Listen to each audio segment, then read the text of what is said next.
is a vector that points orthogonal to the surface. And if you are handling the triangle properly, it will be the normal that points outward. I'll tell you in a bit what I mean by the treating the triangle properly. This normal is point outside of the surface. And now I have the direction of the normal. I have the direction of the light, do the cross product. And that would be the beautiful result that I'm getting.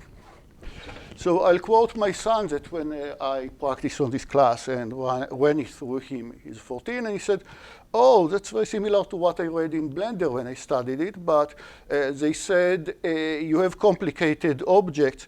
You can put a lot of very tiny triangles, but then it will run forever.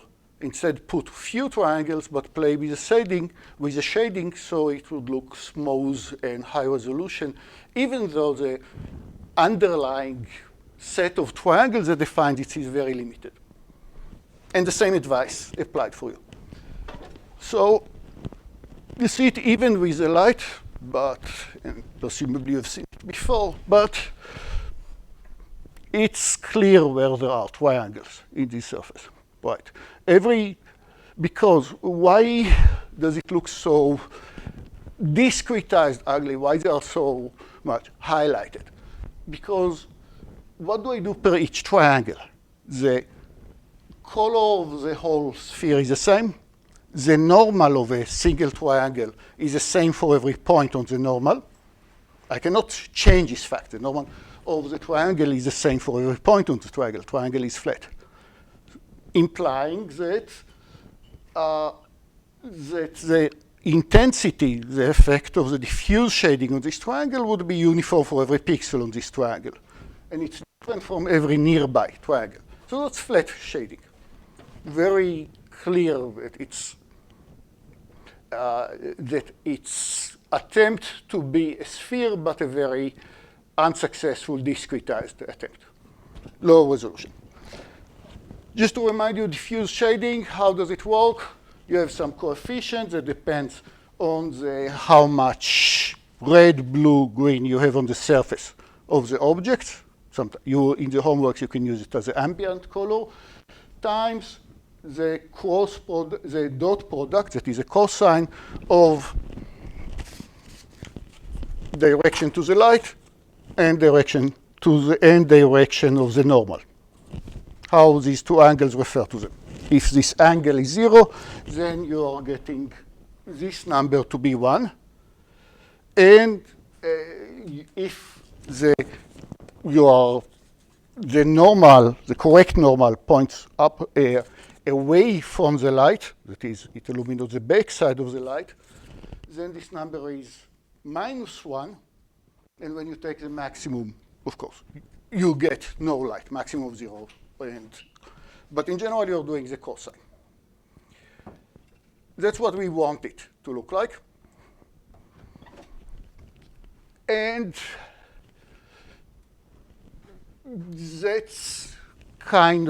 that would be the result of flat shading, just higher resolution.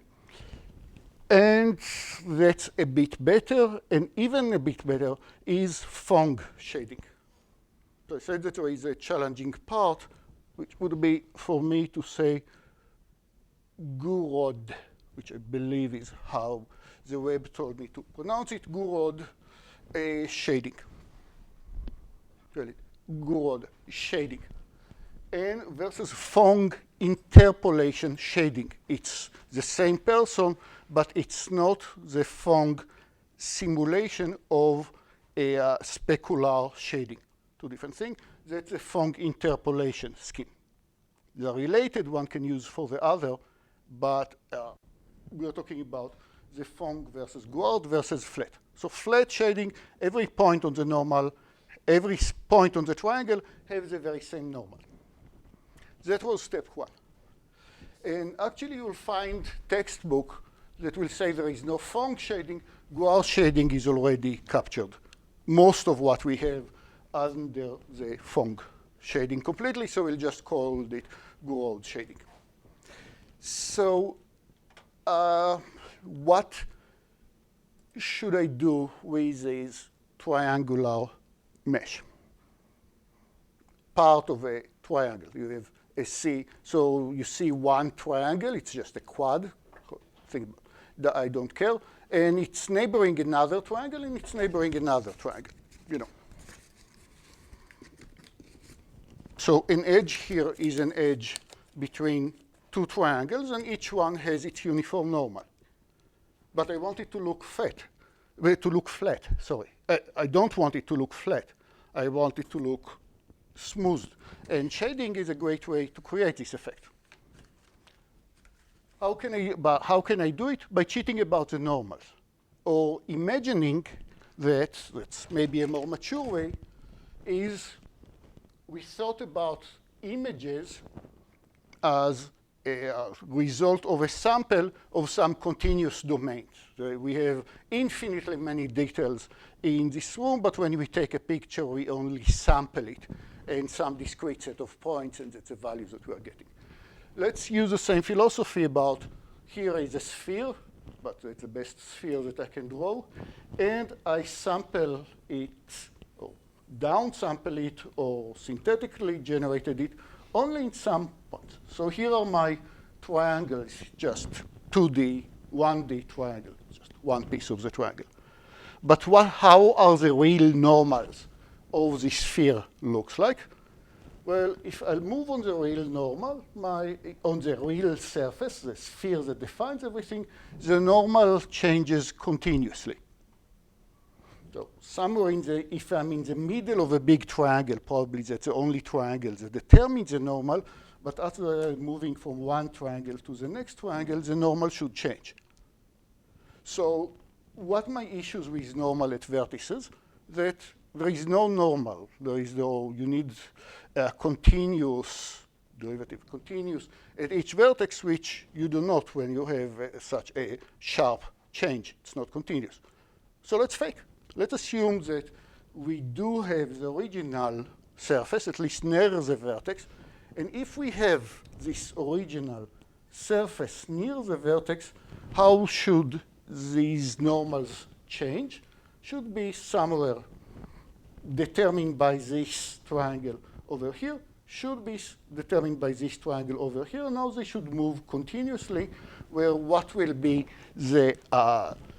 what would be, if I had known, what would be the normal at the vertex V, V1?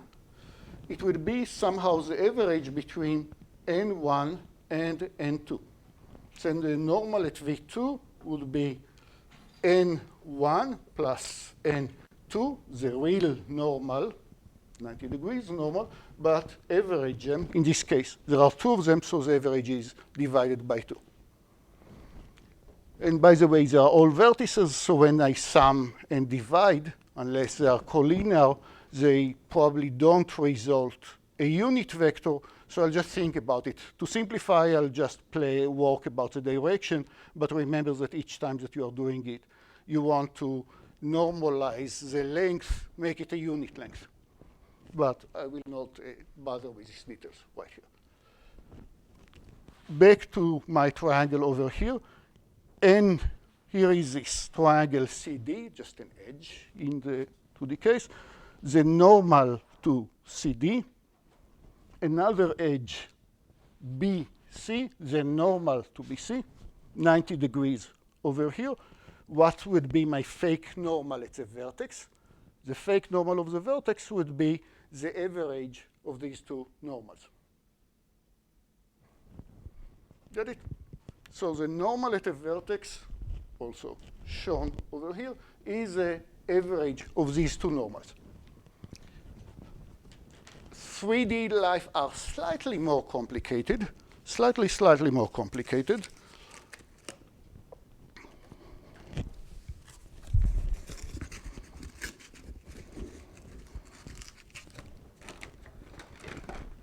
Three surfaces, three normals.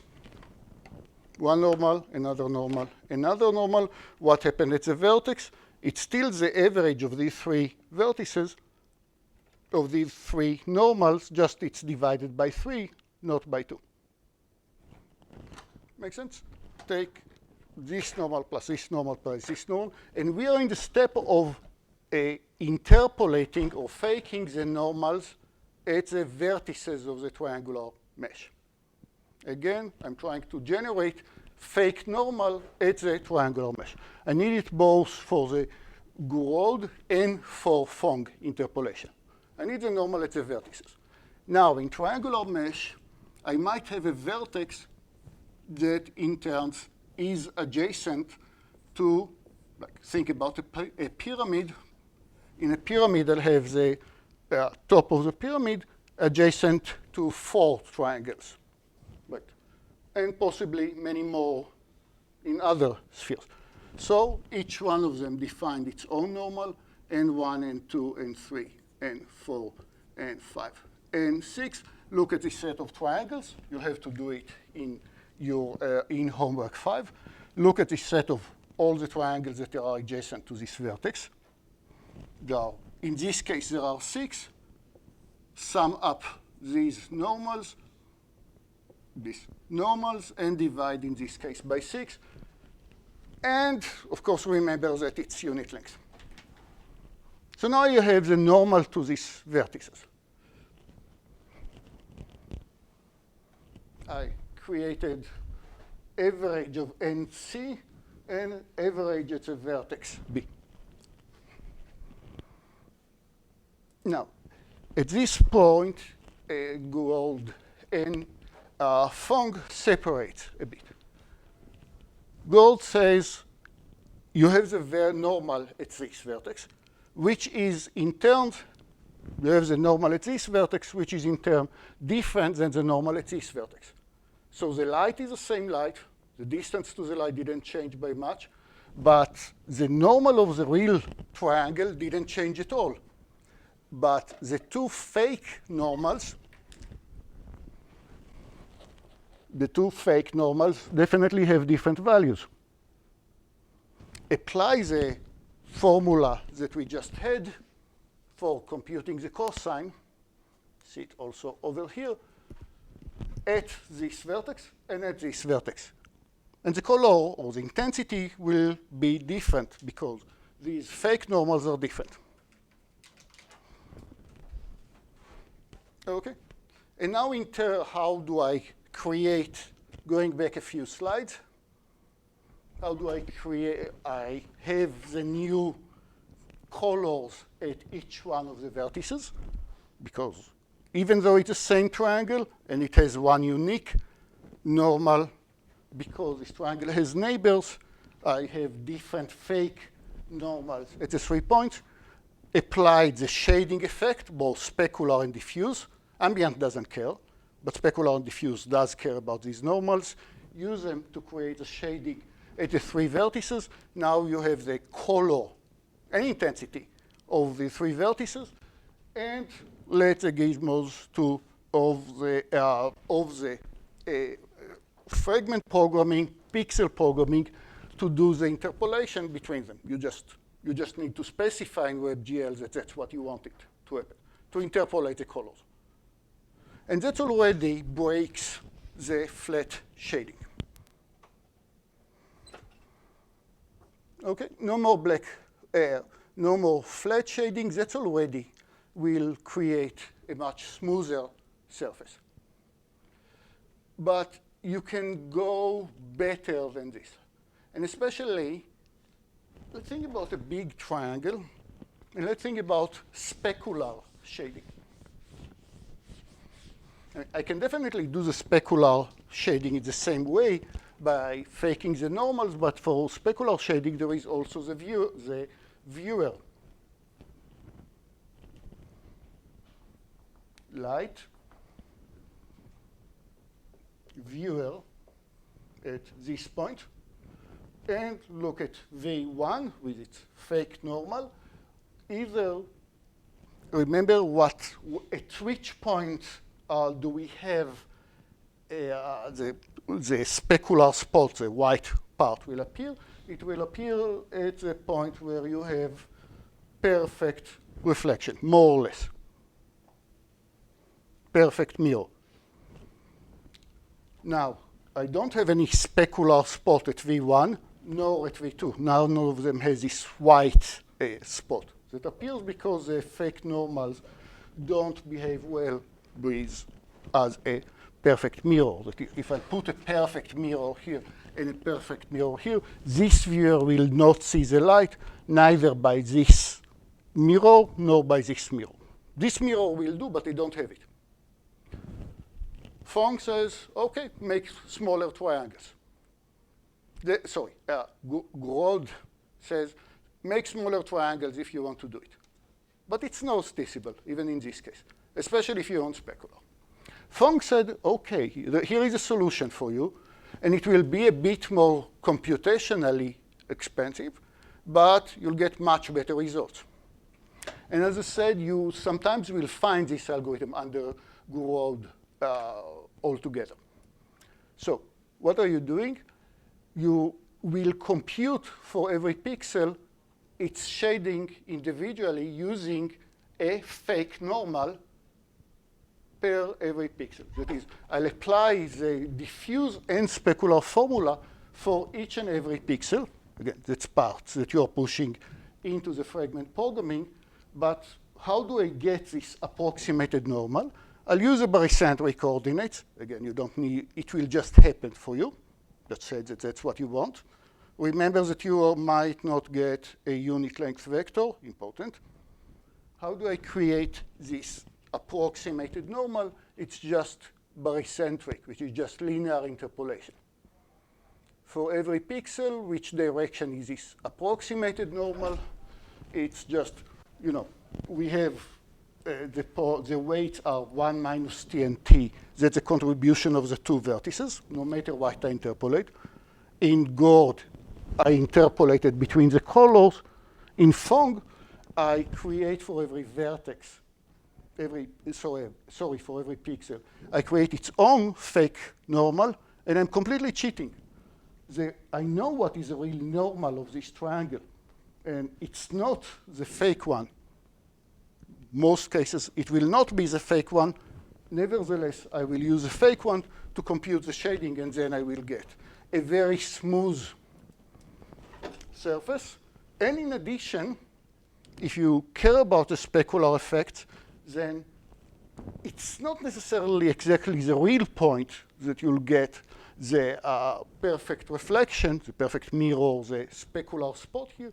It might move a bit, but there will be some pixels on this triangle for which the normal will determine perfect reflection. So, right, because the normals do change across this triangle. So you will see the beautiful specular spots over here. So these will be the results, actually, of specular spots when you're using Fong, when you're using Grod, sorry. And I think that it's noticeable by eye, even with this crappy projector. You see that there is a specular spot, but it's broken in a very unnatural way. Fong model, more expensive. You need to compute a fake normal, approximate, interpolated normal for every triangle, but the specular spot looks much more rounded and much more real. And all of it when we are using a very low resolution of the geometric part. Questions? Classical example for a final midterm, differences between Grod and Fong.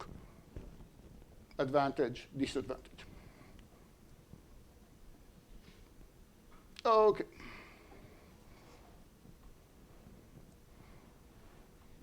So we had linear interpolation, like billboard, bilinear interpolation. We also used bilinear interpolation as an anti-aliasing. Some of you used it as an anti-aliasing when you had a pixel between several new pixel after translation between several existing pixels, kind of an alternative to convolution.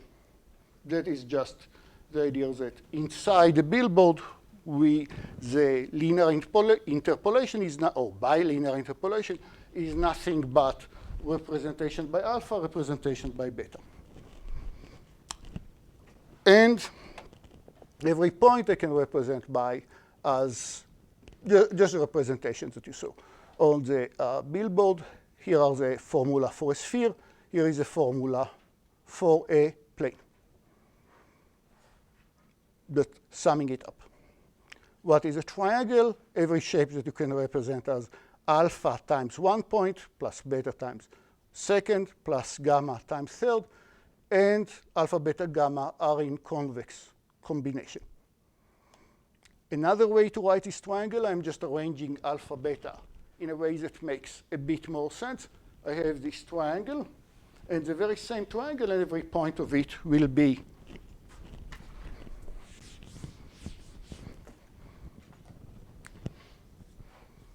here is A, here is B, here is C.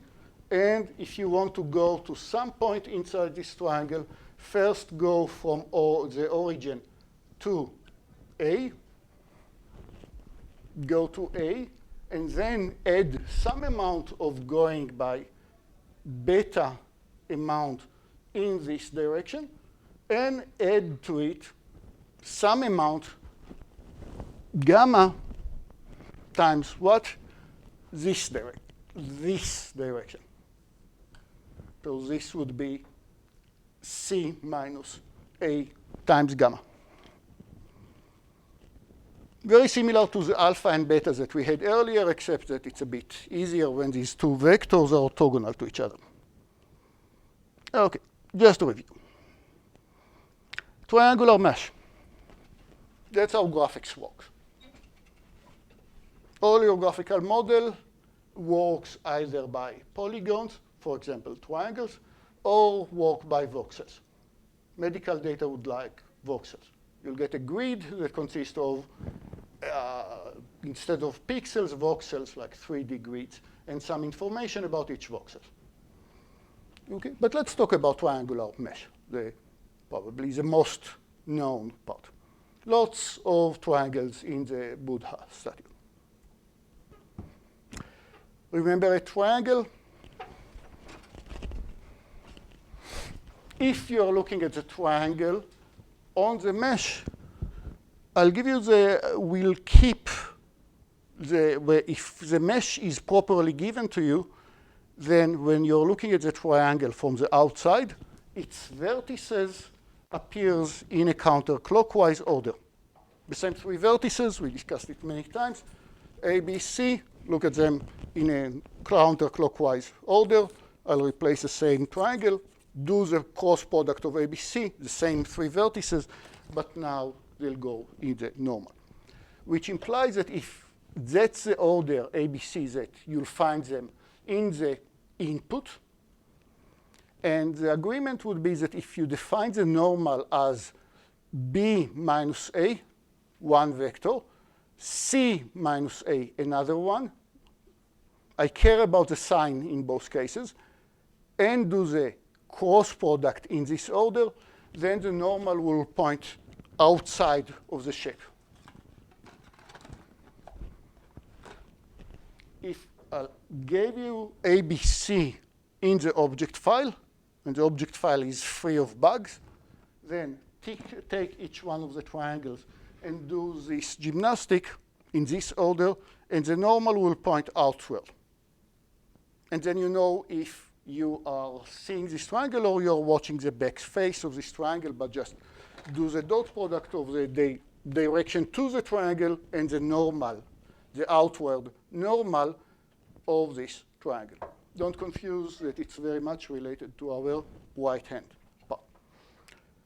Triangular mesh, it has vertices, edges, and faces in general. It could be any polygons, but more convenient when it's triangles. Every face will be a triangle. And the surface would be piecewise planar. Like you can take big chunk of the surface and somehow stretch them and project them and place them on the table, and they will look like a normal surface.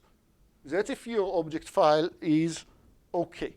How come it's not OK? Because maybe you scanned the data, and then you used some algorithms to snap vertices to integer coordinates. Maybe you were missing data. You're not sure which. You scan the object via your laser scanner, laser 3D images. You have a cloud of points. You created the surface, and you didn't do it properly because resolution wasn't high enough. And there are various errors. And what you hope to be a surface, the skin of the object, is not. So how come it could be not a nice surface? We'll get to it. Here is a simple mesh, bunch of triangles that will create a cube. Vertex, vertex, edge, triangles, and so on. And I need to tell you about all of them. Is this planar object? You can make it a planar object. By itself, it doesn't look like it, but I can make it a planar graph using the orange algorithm. Orange algorithm says that if you take your orange, blue-orange in this case, put one finger over here in the skin, one finger over here in the skin, like the skin, and then you are peeling the skin over here until it becomes flat. So if I'll take the cube and I don't change which vertex connects to everybody, that just stopped being straight, but that can be fixed later. I just want to place the whole skin on the plane. It's doable. That's kind of the topology. So it's pretty much a planar object, but there are plenty others that are not. Mesh topology versus mesh geometry. There is a difference between them. It's kind of a heavier question, but for our course, we can give a few very simple definition. The geometry will essentially be determined by where do I place the vertices. Once I told you exactly the location of the vertices, what we call the geometry, we are done about it. Can I create from just knowing the vertices the whole surface? Probably not. There are algorithms to reconstruct it, but I might. But it's much more convenient that I'll give you a lot of other related data, which are the topology, namely, there is an edge between this vertex and this vertex. An edge neighboring relationship would be part of the topology. If I'm standing on a vertex in 3D and look at a vertex and look at all the vertices that is adjacent to it, that there is an edge to the other vertices, at which order do they appear? That belongs to the topology. Okay, what are the triangles? At which order these neighbors appears? That's related to the topology, less on the geometry. But these borders are could be quite different. Right? Same geometry, the same cube, different topology. I said the neighboring relationship between the vertices different. At this cube, this vertex is connect to, sorry, this guy and this guy have the same geometry. The vertices could be arranged to be in exactly the same place.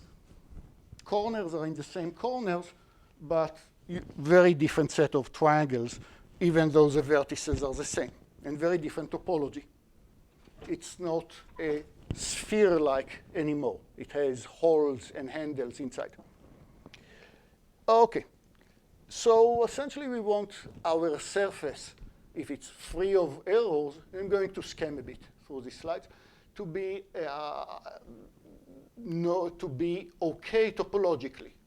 Why? Because I might send it later to my 3D printer in the good case, or to my CNC machine, or create a casting mold, and I don't want to discover that there is a hole in the middle of the object. That what I thought would be a solid object happened to be just the skin of the object, and it's completely hollow. It's pretty expensive operation when you're designing, say, engines or casting irons. And there is a lot of money in doing it robustly because people suffer badly from such numerical issues. And geometrical computation in general is prone to be errors. You have a lot of operation like take a big number, divide by a very small number, and based on the result, do either this part of the algorithm or that part. And when you divided big number by small numbers, let's say to ask where two segments meet, if at all, it's very likely that very close segments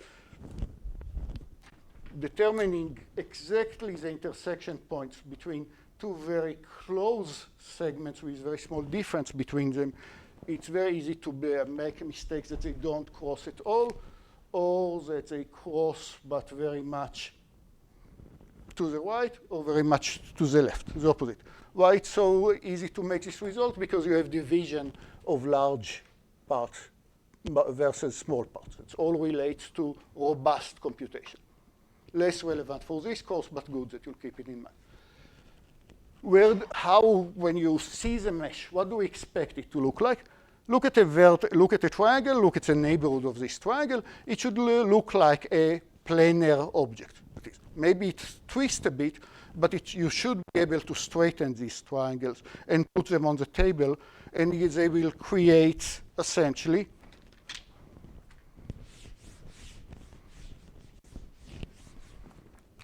here is a polygon notation that worth noting. This is a simple polygon, or simple, or a simple polygon, and it is A, connected, and B, it is simply connected. You can place it on the surface. There is a clear, unique boundary. The boundary forms a nice curve, single nice curve. Everything inside this curve, inside the face, is everything inside this curve belongs to the shape. Everything outside this curve is not belongs to this curve. What is connected? Look at every point inside the shape. You can find some path, some way to get from one point to any other point, while all your path is inside the shape. I'm not saying that it's convex. It doesn't have to be necessarily a straight segment, but you can find it. It is connected. What is simply connected? Let's show you what is not simply connected. I take from the polygon this hole in the middle, and I extract this part. That will make it, every 2 points are still connected. It can go from here this way or this way. What is simply connected? Simply connected formally will say, take 2 points, or take any closed curve which is fully inside the shape. Everything inside this curve that you just drew should be inside the shape or not. That's simply connected, no holes. That's what we hope to be. Trivia question, is Tucson, the municipal region of Tucson, is this connected or not? And the next question is simply connected. No, is it called South Tucson? South Tucson is a city of its own municipal value, which is completely inside Tucson. Okay, so that was an example of surprisingly not simply connected. And as long as everything have nice topology, there are no artifacts in the rendering, there are no artifacts in the manufacture. Bad example, without changing the geometry, the same geometry, but now here are 3 triangles that meet along an edge. It's not planar anymore, it's 3 triangles that shares. It's fine for 3 triangles to share a vertex, but things start to be strange when you have 2 triangles and another triangle that stick somewhere in between. So a decent OBS file will not contain such cases. Not a manifold. That's also not a manifold. If these 2 guys want to connect to each other, there should be some nice connection in between that consists of triangle by itself. If it's just a vertex that is common to these 2 shapes, it's is alarming sign of opening yourself to various geometric errors along it. So that would be a non-manifold. And it gets better and better. I can take the same set of vertices, same geometry, but now part of the white of the Cayenne triangle actually stacks inside the other triangle. They penetrate one into another. Definitely not planar. Again, assume that does not happen. Okay, manifold with boundaries. You see a few that are okay. A vertex can be adjacent to a few triangles, but now these triangles should appear contiguously around the vertex. Issue starts to be if I tell you that this vertex is adjacent to a few triangles, but they are not one after the other. I cannot walk around these triangles, stay only between them, and just create the tip of the mountains over there. So that's another bad example. Fancier definition of topological part is that I want the surface to be nicely oriented. I told you that if I walk around a triangle in a counterclockwise, it's normal. If I walk around the triangle in a counterclockwise, it's normal is outside. Which would mean that if I walk from one triangle to the next one and walk around this triangle in the counterclockwise direction, the normal should make sense. They should be out, both pointing to the outer part of the shape.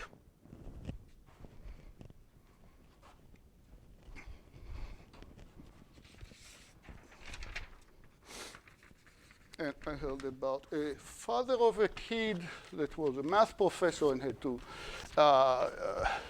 give an active class to the kindergarten of his son and of his child, and he gave them all Möbius strips and asked them to paint it with two different colors.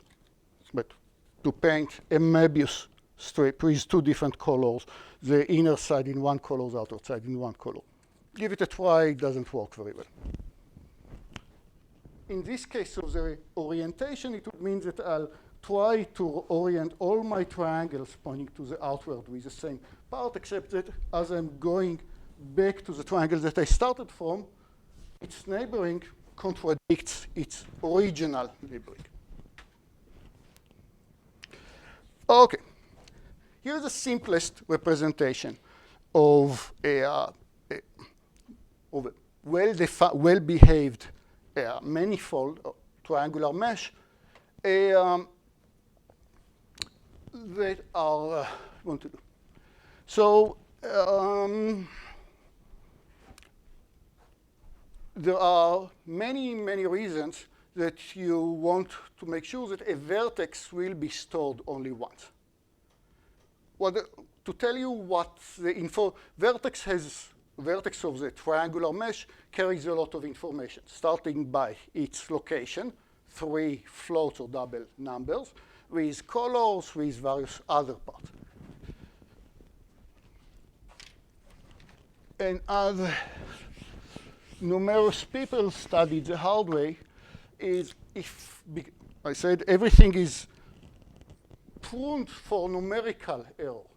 Here is my vertex V1 that belongs to T, and here is the same vertex V that also belongs to the triangle T2.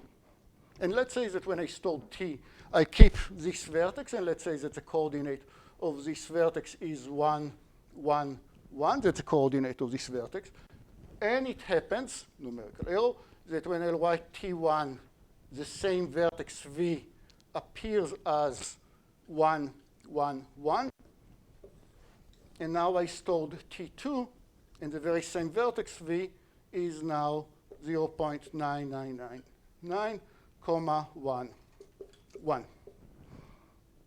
And now you try to manipulate this manifold, and because of this numerical error, it actually turns out that your shape is missing a piece in the middle. You wanted to cast a sphere. Instead, you cast just the skin of a sphere with hollows, with holes in the middle. Bad idea. So, and also, vertex carries a lot of information. So, rule of thumb, a vertex is stored only once. Even though a vertex might be adjacent to a lot of triangles, even though a vertex might be adjacent to a lot of triangles, pyramid, I will store all the parameters of the vertex only once. Now, the basic operation that I want to ask is, given one triangle, who are the vertices that determine this triangle? I need it for my data structure. Next information is, given this triangle, who are the neighbors? And giving an edge of the triangle, who are the neighbors of this triangle? Given a vertex, who are the triangles? Might be many that are adjacent to this vertex. Some of these parts I'll answer today. Some of these parts will wait a bit when we'll discuss a data structure for fastening, for improving our operations. But at least these are the basic operations that I need, and here is a very basic data structure that you'll find in OBS file. Triangles, there might be a lot of other informations coming up, but to start with, I'll tell you what is the location of the vertex. It might be 3 parameters, it might be already 4 parameters because we want it in homogeneous coordinates. So, important, a vertex will appear only once, and I need an array of all the vertices. Now, here is a bad example, definitely. I'll store for every triangle, I'll store the coordinates of the vertices that make this triangle. That's a bad example, not a good idea. Here I stored for every triangle the location of the 3 vertices defined. It makes it a bit faster when I have the triangle, find all the vertices that is adjacent to. That's slightly faster, but it opens me to so many other bugs that I prefer not to. These are the problems that are hinted over there. What should I do instead? One array would be the array of the vertices. Vertex 1, vertex 2, vertex 0, 1, 2, 3, and so on. Each one, so the coordinates of each vertex and the metadata, color, normals, etc., stored once per vertex. Good. What is the other part of this data structure? Here's a list of triangles. Triangle 0, triangle 1, dot, dot, dot, until the last triangle. What do I store per triangle? I store the indices. If you like C, think about it as pointers into this array. If you don't like C, think about it as just the indices inside this array, just a bit slower, of where is, I said that triangle 1 contains vertex 1, vertex 3, and vertex 2. And by the way, in a counterclockwise order, always. And now if I want to actually render this triangle 1, I have to go to the array of vertices and fetch from it where the location of these vertices actually belongs. So a vertex stores the position, and a triangle contains the 3 vertices, but only the indices of these 3 vertices. These are int or pointers, if you like C, if you'll do it in OpenGL. Make sense? Important, a vertex is stored only once, triangles in a counterclockwise order in a normal shape. Now, we will see variants of this data structure that on top of it also adds for an edge who are the triangles that are adjacent to this edge. Not necessary for homework 5, could be expedite a few things. We'll in computational geometry, and I'll mention some simpler variant in this course, a data structure called doubly connected edge list or double wing data structure makes more complicated queries also very efficient. Like if you think about setting the data as so, knowing about this vertex, if I want to know if I know about this triangle, what are the triangles that are neighboring along the edge BD, I need to scan all this array until you'll find a triangle that has BD in it.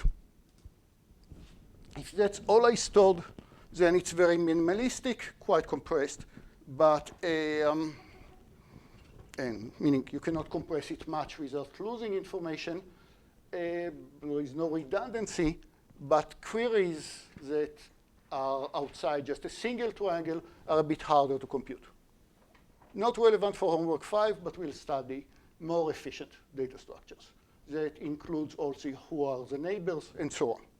Neighboring triangles, neighboring edges, again, there will be a question of what do I store per edge?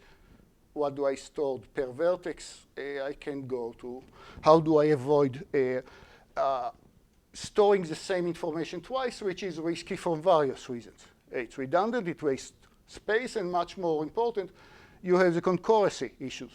You're just in the process of modifying part of the data, but didn't modify the same triangle on the other data structures, and you have two different versions, and it usually end up in tears.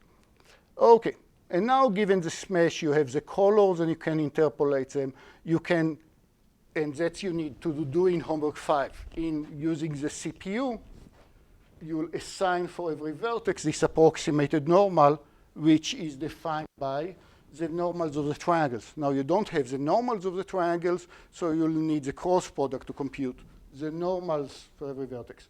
The normal of the triangles, and where does it point to, and what it's averaged was.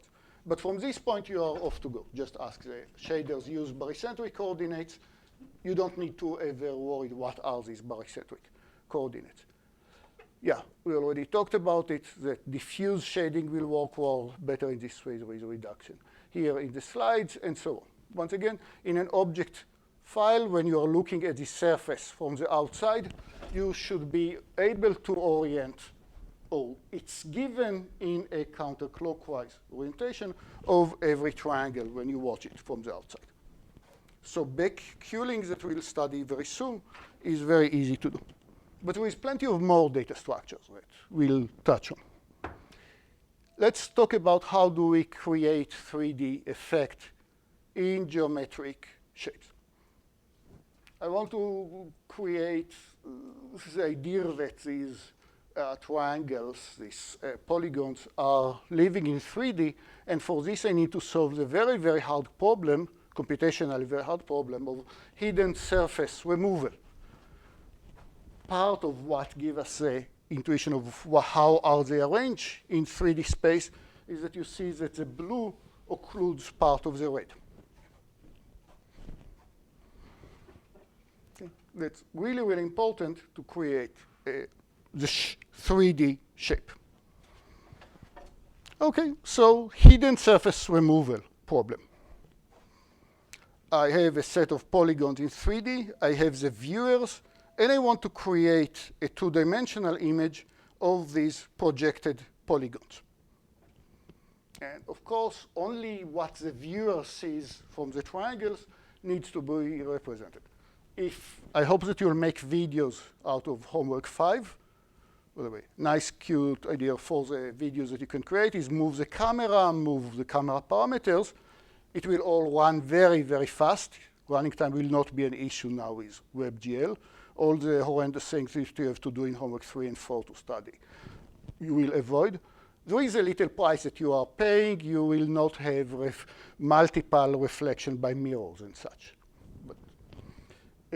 But everything will run very fast, and now do a little video, make a GIF out of it, and submit this GIF.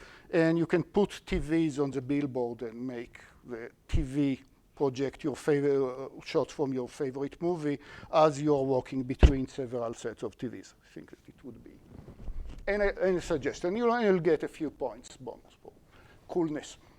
Okay, obviously which part occludes which other part, if any, depending on where the viewer is.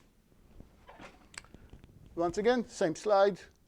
We have the normal that points to the outside. First step is a word that I hate because I'm vegetarian and I'm the side of the animals. Backface culling, usually culling refers to you have too many animals of some type. In this case, you're just avoid rendering triangles that the viewer doesn't see. It depends, of course, of where the viewer is. But now when I have the normals, I can decide about a triangle that I just see its backface. And I assume here that all triangles are opaque, nothing transparent. Okay? I cannot see one triangle via another. This backface culling needs to a serious revision if triangles are not opaque. Only the part that has the normals pointing to you. And that's because this interpolation process that we define, especially if you're doing all the fancy shading, it's very expensive for a triangle, and it's pointless to make this operation per triangle that doesn't even show. So that's a very quick filtering of non-relevant triangle. To check the normal, is the normal pointing towards the viewer, for which the cosine is positive or not. Okay, so you're just looking for each triangle at this product v times n. And in a convex object, everything would be nicer if everything would be convex, invisible back face, and only every triangle that is fully toward you is fully seen altogether. If I have an occlusion with other objects, I mean problems. Next part is a painter algorithm. And the painter algorithm, so we are done with the backface culling. We'll talk later about clipping that says there is only the regions that I care for, and it's easy to decide if triangle doesn't need to be rendered because it's not in the camera parameter right now. There is clipping, not crucial for homework 5. We'll get back to it. Depth thought is a very simple algorithm for hidden surface removal. Everybody understand what is hidden surface removal? I'm drawing the green rectangle, and the green rectangle occludes piece of the, depending on where the viewer is, but occludes piece of the part. So the painter algorithm is brilliant, for me, counterintuitive algorithm that works extremely fast in the case that it does work. And it's also important algorithm when it comes with other data structures and other settings for much larger sets, not so much as a standalone algorithm. And the purpose is to remove hidden surfaces. Pieces of the hidden surfaces, that is the one that you don't want to work. And the part that will change when the viewer will move. So what's the idea? Given the set of polygons, triangles, it's sometimes possible to sort them by depth.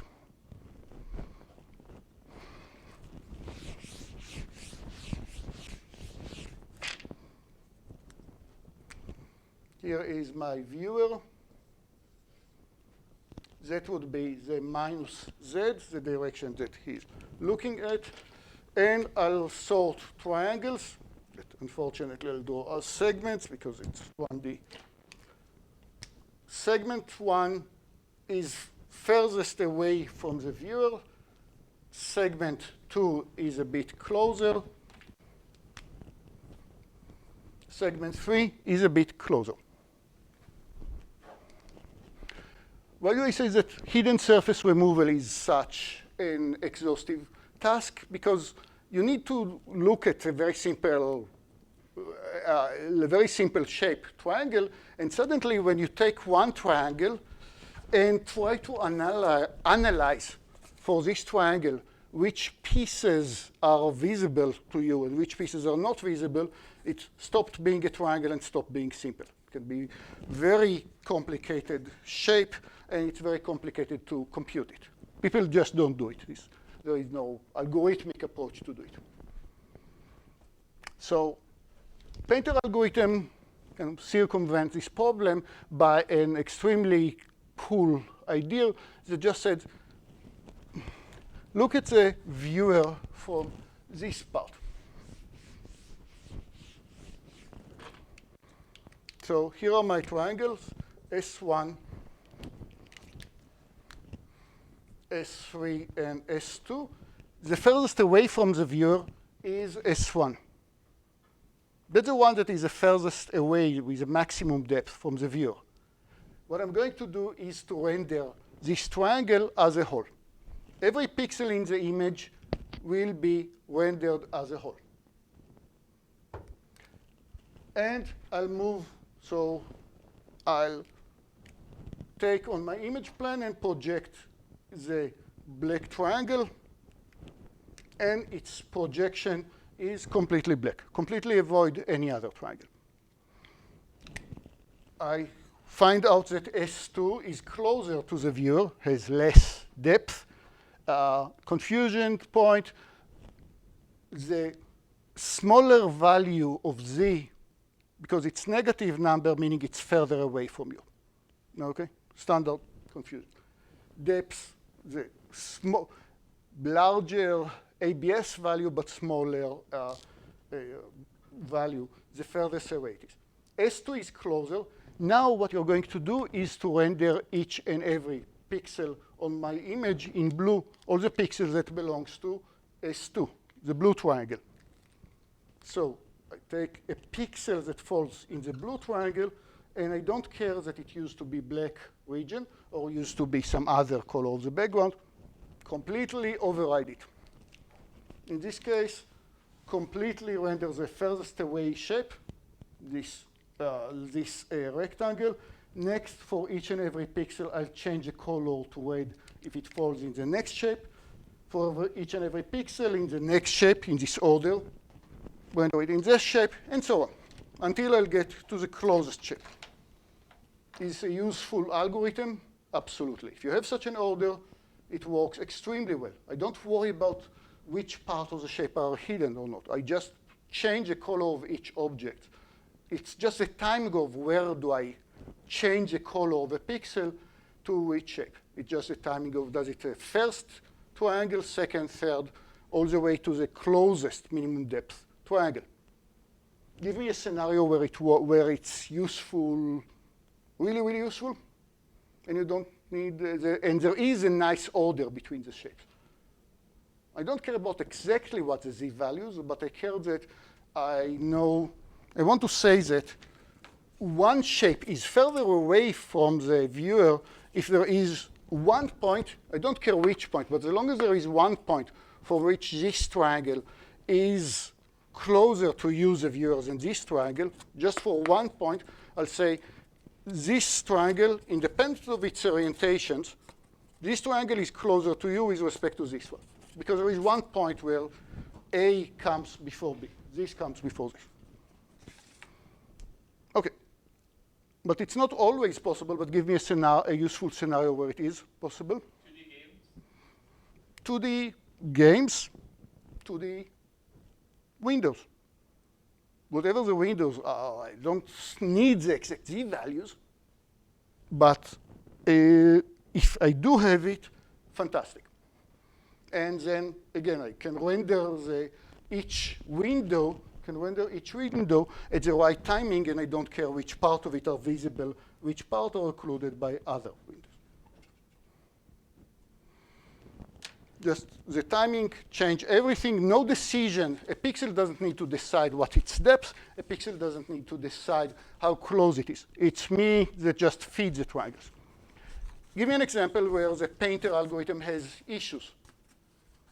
Remember, two triangles, the furthest away from you, if there is a single point that this occludes this. Is it if one of them is like in front, that part of it? So let's say that there are convex triangles. Any problems with rendering two convex triangles? Hint, no.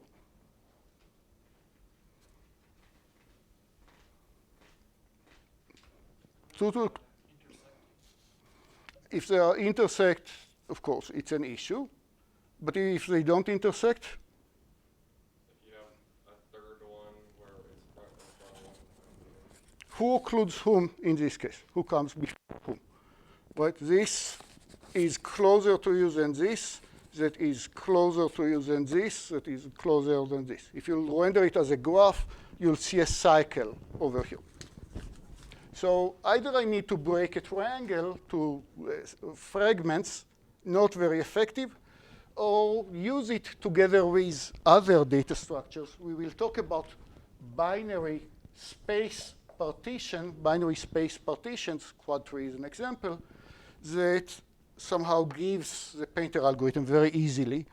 And you can think about it as, I'll render first the background, and then I'll render the foreground. But I don't necessarily use just this as algorithm. And yeah, here are the bad cases. Right. I don't exactly what people have answered. What does work for the 20s is, I don't care about all the objects, and I don't care about infinite details.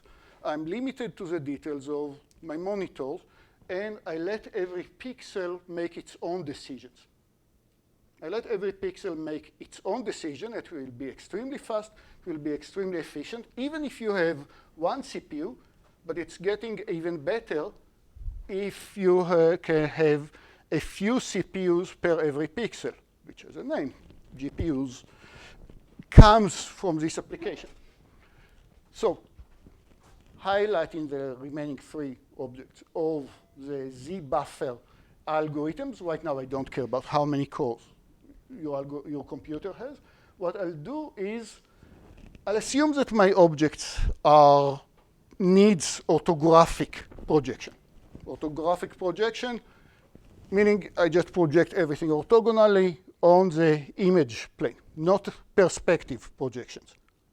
That is, an object has the same size no matter if it's far away or close to you on the image. So I'll need an orthographic projection, and we'll study how to massage matrices, so we'll get this scenario we only have orthographic projection, and from now on, every triangle needs to be opaque, and what I'm going to do is to keep 2 arrays in the simplest case. 2 arrays, one that I'll call the Z buffer, depth buffer, 2 words for the same thing, and one that I'll call color buffer, which is just for every pixel, which color it stores. And for every pixel, Pj, what Pj needs to do, I'll recycle the same image. Here in my image plane, I'll think about the pixel Pi, and this pixel wants to decide what's the color of its pixel. What is the color at the pixel Pi? What am I going to do? I'm going to scan the triangles T1, T2, T3, but it's arbitrary order. I don't assume any order that I insert this triangle by. Any order is fine. And I'll start where this pixel Pi, remember orthographic projection, just project directly on the image plane. This orthographic projection will say my color right now is black, and because I know only about T1 and what would be my depth, the depth that I'll store right here, this depth, D1, which is the depth of this pixel to the nearest object. So that might be the starting condition. And now, because the order is completely arbitrary, at this point, I will insert T5, and Pi know about T5. And P1 will ask, hey, if I shoot a ray through the pixel vertically, remember, only it's orthographic projection, the ray only goes straight. I'll hit, if I don't hit T5, not relevant for me, I don't care. If I hit this triangle T5, let me compute the distance to T5, D2, the D5, distance to T5 of this particular pixel. Other pixels will say we have different depth, different distance to the triangle. And now the pixel says, right now, I'm storing the color black.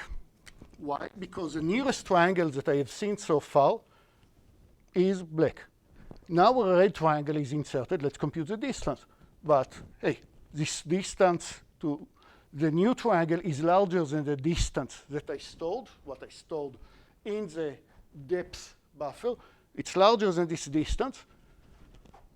So this pixel says, I don't care one bit about T5. At the very same time, P17 and other pixels over here will say, yes, I do intersect P5, and the distance that I had already was minus infinity. This is smaller distance, plus infinity. Let's not overcomplicate it. That's smaller, so I'll change my color right now. Sorry, I said that it's T5. What is my distance to this point of T5? Different than the previous pixel. What is my distance? It is smaller than the infinity that I stored earlier, and that's why I'll change my color to be T5. Now, the approach to the triangle is one after the other. That's sequential by definition. But how does the pixels work completely independent from each other, which implies that once I figure out what the vertices of these triangles, every pixel, every fragment can work completely independently. Beautiful image. Here is how the color buffer looks like for every pixel, 2D of course. And the very same image, but now light gray represent faraway object, say at infinity. Dark black represent very close to you. So this is a color buffer after inserting all these objects. And this is just a visualization of the depth buffer. You can just show as an image the depth buffer, and closer here will mean darker to you. That will be the result. So here is, and that's how you can get to such beautiful parts, the depth buffer of these shapes, the same Z buffer algorithm. You can work with very, very efficient, very fine. Just a promo of where we are going. In homework 5, you have a mirror that I'll tell you a bit more how to treat it. Essentially, you putting the camera in one place, making an image of it, and pushing it as a texture to put on where the mirror is. And texture is playing huge role in modern graphics, much more than just making a surface look like a carpet or look like it's wood. There are so many things that you're doing by mapping one texture, one shape into another. Mirror will be one example. It will be a 2-pass Z buffer algorithm. Many more applications there are. Also, all the billboards that you'll have in homework 5, what you have to play with alpha, beta, find where a ray hits, no worry about it anymore, because you will take one image. Maybe it's an image of the mirror. Maybe it's an image that appears on the billboard. You will take one of the triangles, and you'll say, I want to map V1 into this corner. V2 will be mapped to this corner, and V3 will be mapped into this corner. And the gizmos of the WebGL will take this triangle that maybe has different angles, different size than this triangle, and will wrap it correctly and put it right here. So that's how you don't need to worry about everything about the texture. So it will be relevant for the billboard. It will be relevant for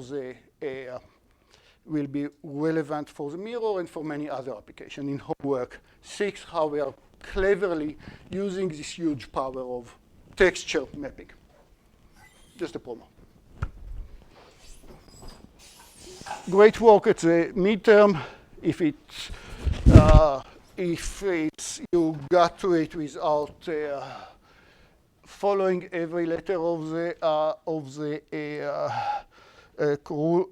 code of conduct, fine. I'm not here to police anybody. If you got to it all by yourself, great work. And I think that actually, I definitely believe that for all of, as much as I know, for all of them, I didn't see any reason to suspect.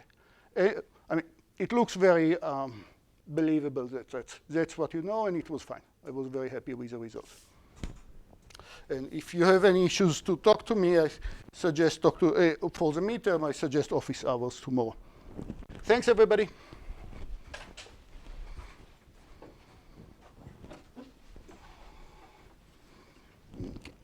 Thanks, Robert.